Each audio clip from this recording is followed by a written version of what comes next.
पाकिस्तान के Benazir income support programme ने मुस्तहिक ख़वातीन के लिए सोशल प्रोटेक्शन वॉलेट के नाम से एक इनकलाबी डिजिटल निज़ाम मुतारिफ करा दिया है। रिपोर्ट कर रहे हैं बिस्मिल्लाहिर्रहमानिर्रहीम। नाज़रीन, आपका मेरे चैनल चौधरी स्पीक्स में खुश आमदीद। आज की वीडियो बहुत अहम होने वाली है क्योंकि आज हम बात करने वाले हैं नई किस्त के बारे में। बच्चों के वजीफ़े क्यों नहीं आए, डायनामिक सर्वे दोबारा शुरू हो गया है या नहीं, और सिम वालेट सिस्टम क्यों ज़रूरी है। इस वीडियो में मैं आपको मुकम्मल तफसील के साथ गाइड करूंगा ताकि आपको किसी भी किस्म की कन्फ्यूजन ना रहे, इसलिए वीडियो को आखिर तक ज़रूर देखिएगा। तो चलिए वीडियो शुरू करते हैं। नाज़रीन, ताज़ा तरीन अपडेट के मुताबिक ईद गुजरने के फ़ौरन बाद जैसे ही छुट्टियां ख़त्म हुई हैं तो बाकायदा तौर पर बिस्प की अदायगियाँ जारी कर दी गई हैं। जिन लोगों ने 14,500 रुपये वसूल नहीं किया वो अभी जाकर अपना 14,500 रुपये वसूल कर लें। मैं आपको एक ज़रूरी बात बताता चलूँ कि रहीम यार खान में एक हादसा हुआ जिसमें 8 से 10 ख़वातीन फ़ौत हो गई और 50 से 60 ख़वातीन ज़ख्मी हैं, जिसके बाद बिस्प की तरफ से ये सख्ती से हदायत की गई है कि जिन लोगों ने अपनी सिम और वायलेट नहीं बनाया होगा उनको ये अगली किस्त नहीं जारी की जाएगी।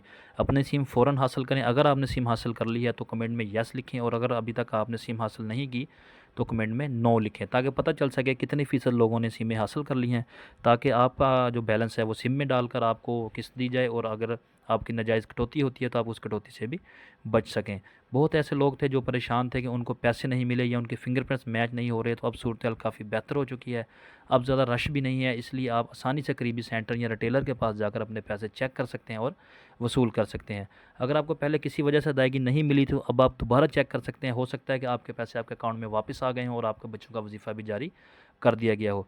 तो नाज़रीन, एक बहुत ही अहम फ़ैसला किया गया है हुकूमत की तरफ से कि अदायगियों को आस्ता आस्ता डिजिटल सिस्टम पर मुंतकिल किया जा रहा है। इसका मतलब ये है कि आप बहुत जल्द आपको पैसे वॉलेट अकाउंट के ज़रिए यानी जैद कैत ईजी पैसे के ज़रिए मिलेंगे। इसलिए ज़रूरी है कि आपके नाम पर सिम हो, वो सिम आपकी शनाख्ती कार्ड पर रजिस्टर्ड हो और आपका वॉलेट अकाउंट एक्टिव हो।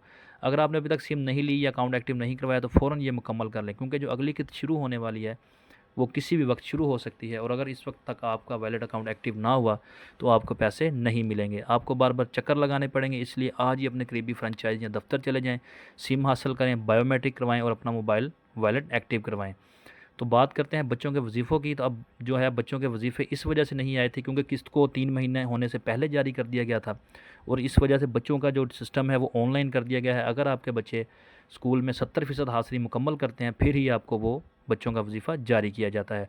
तो हुकूमत ने अभी वेरिफिकेशन करनी थी, बच्चों को 3 माह भी पूरे नहीं हुए थे और बच्चों की हाज़िरियाँ चेक करनी बाकी थी, इसलिए आपको वजीफ़ा नहीं जारी किया गया था। अब आपको फ़ौरन वजीफ़ा जारी कर दिया जाएगा। आप अपने बच्चों को रेगुलर स्कूल भेजें, आपके बच्चों की जैसे ही अटेंडेंस पूरी होगी आपके अकाउंट में आपका वजीफ़ा आ जाएगा। प्राइमरी सतह पर मैं आपको बताता चलूँ कि बच्चों को तकरीबन 2,000 से 2,500 रुपये मिलते हैं, और जो बच्ची होगी उसको 2,500 से 3,000 रुपये मिलते हैं। जब बच्चा आपका प्राइमरी कर लेता है, मिडिल क्लास में चला जाता है, तो बच्चे को 3,000 रुपये मिलते हैं और बच्ची को 3,500 रुपये। इस तरह क्लास के हिसाब से पैसे बढ़ते रहते हैं। अब सवाल यह है कि इस दफ़ा पैसे क्यों नहीं आए। इसकी बड़ी वजूहत बच्चों की स्कूल हाज़िरी कम होना, स्कूल का रिकॉर्ड अपडेट ना होना, बेफाम डाटा वगैरह वेरीफाई ना होना। अब चूँकि सिस्टम मुकम्मल तौर पर डिजिटल हो चुका है इसलिए बच्चों को हाज़िरी ज़रूरी हो गई है। तो आपने अपना अकाउंट चेक करवा लेना है। इंशाल्लाह अभी जैसे ही ये 3 माह आपके बच्चों के पूरे होंगे आपके अकाउंट में पैसे ट्रांसफ़र कर दिए जाएंगे। एक और अहम बात यह है कि आपका शनाख्ती कार्ड और फैमिली डाटा लाजमी अपडेट होना चाहिए। अगर आपका फैमिली डाटा अपडेट नहीं होता तो इस वजह से भी आपके पैसे रोक दिए जाते। नाज़रीन, मैं अब आपको अपडेट देने वाला हूँ डायनामिक सर्वे के बारे में। डायनामिक सर्वे एक इंतहाई ज़रूरी सर्वे है। जिन औरतों ने इसमें लागर्जी की और ये समझा कि शायद सर्वे के बगैर उनके पैसे बंद ना हो जाएं, वो सर्वे उन्होंने डरते हुए नहीं करवाया, तो उनके पैसे हकीकत तौर पर बंद कर दिए गए हैं। अगर आपने अभी 2 साल से 3 साल हो गए और आपने सर्वे नहीं करवाया तो फ़ौरन अपना सर्वे करवा लें। अगर आपके पैसे एक दफ़ा बंद कर दिए गए तो दोबारा मुश्किल से ही चलते हैं। आपने अपना डायनामिक सर्वे लाजमी करवाना है। जिन लोगों को नाअहल कर दिया गया है, या जिन लोगों के बच्चों के वजीफ़ा नहीं आता, या जिनके बच्चे 4 हैं, वजीफ़ा 2 का आ रहा है बाकी 2 का नहीं आ रहा, उनको चाहिए कि वो टोटल अपना डाटा लेकर करीबी बिस्प सेंटर चले जाएं। आपका सर्वे हो जाएगा, आपके बच्चों को ऐड कर दिया जाएगा, आपके बच्चों का वजीफ़ा शुरू हो जाएगा। जितने आपके बच्चे अभी स्कूल दाखिल हुए हैं, जितने पढ़ रहे हैं, उनको सबको वजीफ़ा मिलना शुरू हो जाएगा। आपने करना क्या है, अपने करीबी बिस्प सेंटर में चले जाना है। वहाँ से आपको एक फ़ार्म मिलेगा, उस फार्म में आपने जितने भी आपके बच्चे पढ़ रहे हैं उन सब का डाटा लिखना है। उनका नाम, वल्दियत, ID कार्ड नंबर अगर बना हुआ है तो ठीक, नहीं तो उनका बेफाम नंबर लाजमी होना चाहिए। वो हर चीज़ दर्ज करके स्कूल का नाम, क्लास का नाम लिख कर आपने उस स्कूल में चले जाना है। स्कूल के टीचर से आपने वेरीफाई करवा लेना है, हेड मास्टर की मोहर लगवा लेनी है। उसके बाद वो अपने फॉर्म लाकर अपने बिस्प सेंटर में जमा करवा देना है।